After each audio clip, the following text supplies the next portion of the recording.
நல்ல கிறிஸ்பியான மசாலாலாம் கொஞ்சம் கூட பிரியாமல் சூப்பரான காலிஃப்ளவர் 65 எப்படி செய்யலான்னு பார்க்கலாமா? மசாலா உதிராமல் இருக்கிறதுக்கு நிறைய டிப்ஸ் எல்லாம் சொல்லியிருக்காங்க.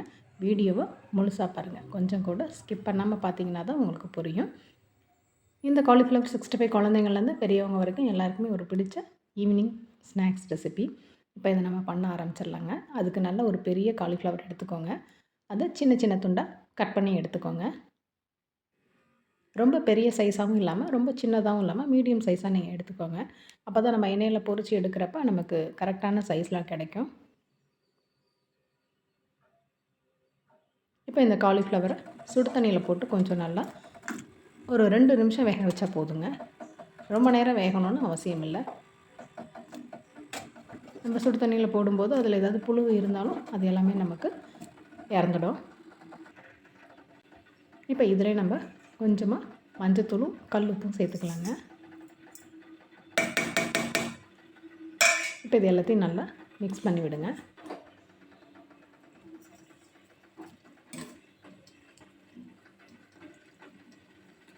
ஏன் இந்த ஸ்டேஜில் நம்ம கல்லுப்பு சேர்க்குறோன்னு பார்த்தீங்கன்னா, அப்போ தான் இந்த காலிஃப்ளவர் 2 நிமிஷம் சுடு தண்ணியில் இருக்கும்போது அந்த உப்பெல்லாம் நல்லா கொஞ்சம் சோறுங்க. இப்போ நல்லா நமக்கு 2 நிமிஷம் ஆகிடுச்சு.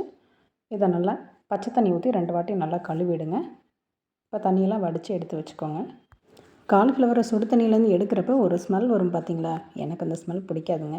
அந்த ஸ்மெல் போகணும் அப்படிங்கிறதுக்கு தான் 2 டைம் நல்லா பச்சை தண்ணி ஊற்றி வாஷ் பண்ணுங்கன்னு சொல்கிறது. இப்போ நம்ம மசாலாலாம் சேர்த்துக்கலாங்க.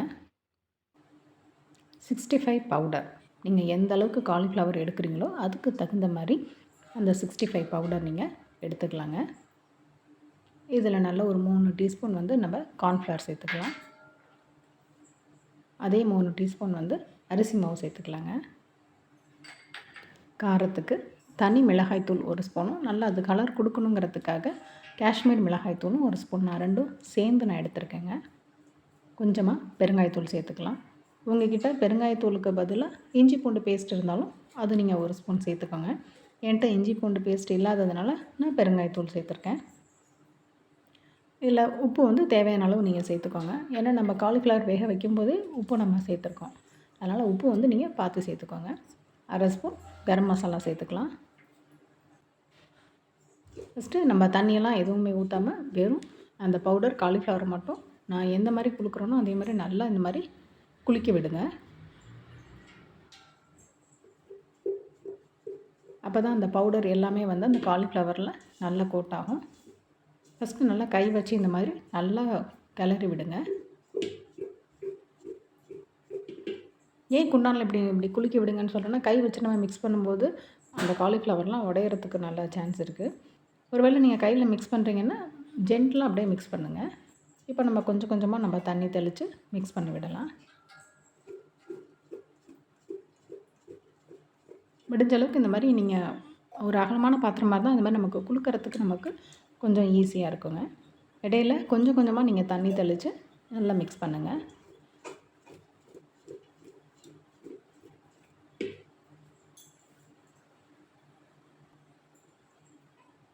இப்போ பாருங்கள், மறுபடியும் நான் கொஞ்சம் தண்ணியை தெளிச்சுக்கிறேன். இப்போ நான் வந்து நல்லா கை வச்சு நல்லா மிக்ஸ் பண்ணுறேன் பாருங்கள். தண்ணி வந்து நமக்கு ரொம்ப அதிகமாகவும் போகலை, கரெக்டாக இருக்குது நமக்கு.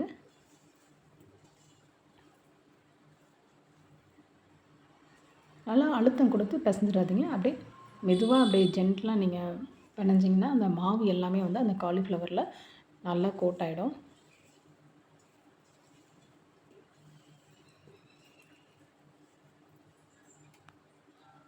பாருங்கள், இப்போ நம்ம மசாலாலாம் போட்டு நல்லா பிசைஞ்சு வச்சாச்சு. இது அப்படியே ஒரு 1/4 மணி நேரம் வந்து ஊறட்டுங்க. ஒருவேளை உங்களுக்கு கலர் வந்து இன்னும் பத்தலைன்னு நினச்சிங்கன்னா நீங்கள் ஃபுட் கலர் கூட கொஞ்சம் சேர்த்துக்கலாம். இதில் ஒரு 1/2 ஸ்பூன் வந்து லெமன் சேர்த்துக்கோங்க. நான் அது வீடியோவில் வந்து எடிட் பண்ணும்போது ஸ்கிப் ஆகிடுச்சு. இப்போ இதை நம்ம பொரித்து எடுத்துடலாங்க. காலிஃப்ளவர் பார்த்திங்கன்னா நல்ல ஒரு 15 நிமிஷம் வந்து நல்லா ஊறிடுச்சு. உங்களுக்கு வேணும்னா இதுலேயும் ஒரு 2 கொத்து கருவேப்பிலையும் நீங்கள் போட்டுக்கலாங்க, நல்லாயிருக்கும். இப்போ எண்ணெய் பார்த்திங்கன்னா நல்லா சூடாயிடுச்சு. இப்போ இதில் ஒவ்வொரு காலிஃப்ளவராக நம்ம போட்டு பொரித்து எடுத்துடலாம்.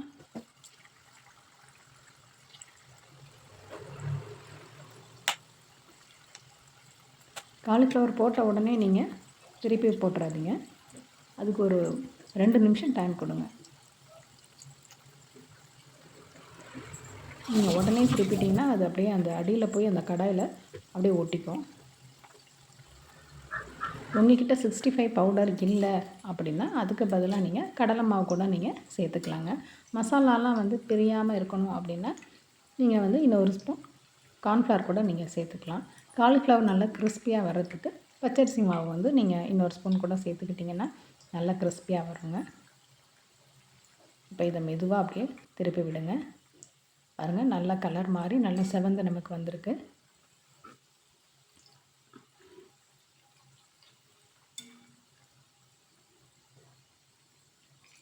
இப்போ இதை மேலே எடுத்து பார்ப்போம் பாருங்கள். நமக்கு பார்க்கும்போதே கொஞ்சம் வெந்த மாதிரி இருக்குது. ஆனால் நான் கையில் நசுக்கி பார்த்தேன், கொஞ்சம் வேகலைங்க.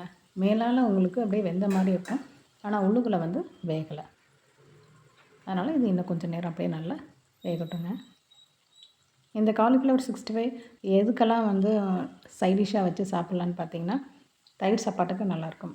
ரசம் சாதம், சாம்பார் சாதம், அப்புறம் தக்காளி சாதம், வெரைட்டி ரைஸ் எல்லாத்துக்குமே நல்லாயிருக்குங்க. லெமன் ரைஸ் இது எல்லாத்தோடையுமே நம்ம வச்சு சாப்பிட்டோம்னா ரொம்ப சூப்பராக இருக்கும். கண்டிப்பாக உங்கள் குழந்தைங்களுக்கு வீட்டில் வந்து நீங்கள் பண்ணி கொடுங்க. ஸ்கூல் விட்டு வரும்போது ஈவினிங் நல்லா சுட சுட பண்ணி கொடுத்தீங்கன்னா ரொம்பவே வந்து ஒரு சூப்பரான ஈவினிங் ஸ்நாக்ஸ் ரெசிபியாகவும் இருக்கும்.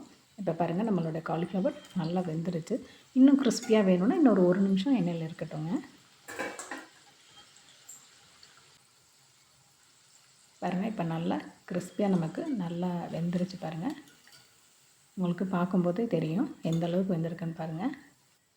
அப்படியே நமக்கு கடைகளில் கிடைக்கிற மாதிரியே சூப்பராக இருக்குது பாருங்கள் நம்மளுடைய காலிஃப்ளவர் 65. இப்போ மீதம் இருக்கிற காலிஃப்ளவரையும் நம்ம எண்ணெயில் பொரித்து எடுத்துக்கலாங்க. அவ்வளோதாங்க, சூப்பரான காலிஃப்ளவர் 65 நம்ம வீட்டிலையே நம்ம ரொம்ப சுலபமாக பண்ணியாச்சு. நீங்களும் இந்த ரெசிப்பியை உங்கள் வீட்டில் ட்ரை பண்ணி பார்த்துட்டு உங்களுடைய ஃபீட்பேக்கை கீழே கமெண்ட்ஸில் சொல்லுங்கள். இந்த வீடியோ பிடிக்கும்னு நம்புகிறேங்க. இந்த வீடியோ உங்களுக்கு பிடிச்சிருந்தா லைக் பண்ணுங்கள், கமெண்ட் பண்ணுங்கள், ஷேர் பண்ணுங்கள், மறக்காமல் சப்ஸ்கிரைப் பண்ணுங்கள். இந்த வீடியோ உங்களுக்கு பிடிச்சிருந்தா நம்ம சேனலை மறக்காமல் ஃபாலோ பண்ணிக்கோங்க. பாருங்கள் எந்த அளவுக்கு நல்லா கிறிஸ்பியாக வந்திருக்குன்னு பாருங்கள்.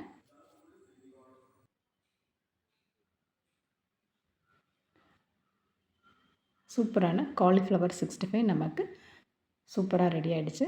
இதை சாப்பிட்றதுக்கு நம்ம ரெஸ்டாரண்ட்டுக்கெலாம் போகணும்னு அவசியம் இல்லைங்க. வீட்டிலேயே நம்ம கைகளால் ரொம்ப ஹைஜீனிக்காக குழந்தைங்களுக்கு பண்ணி கொடுங்க.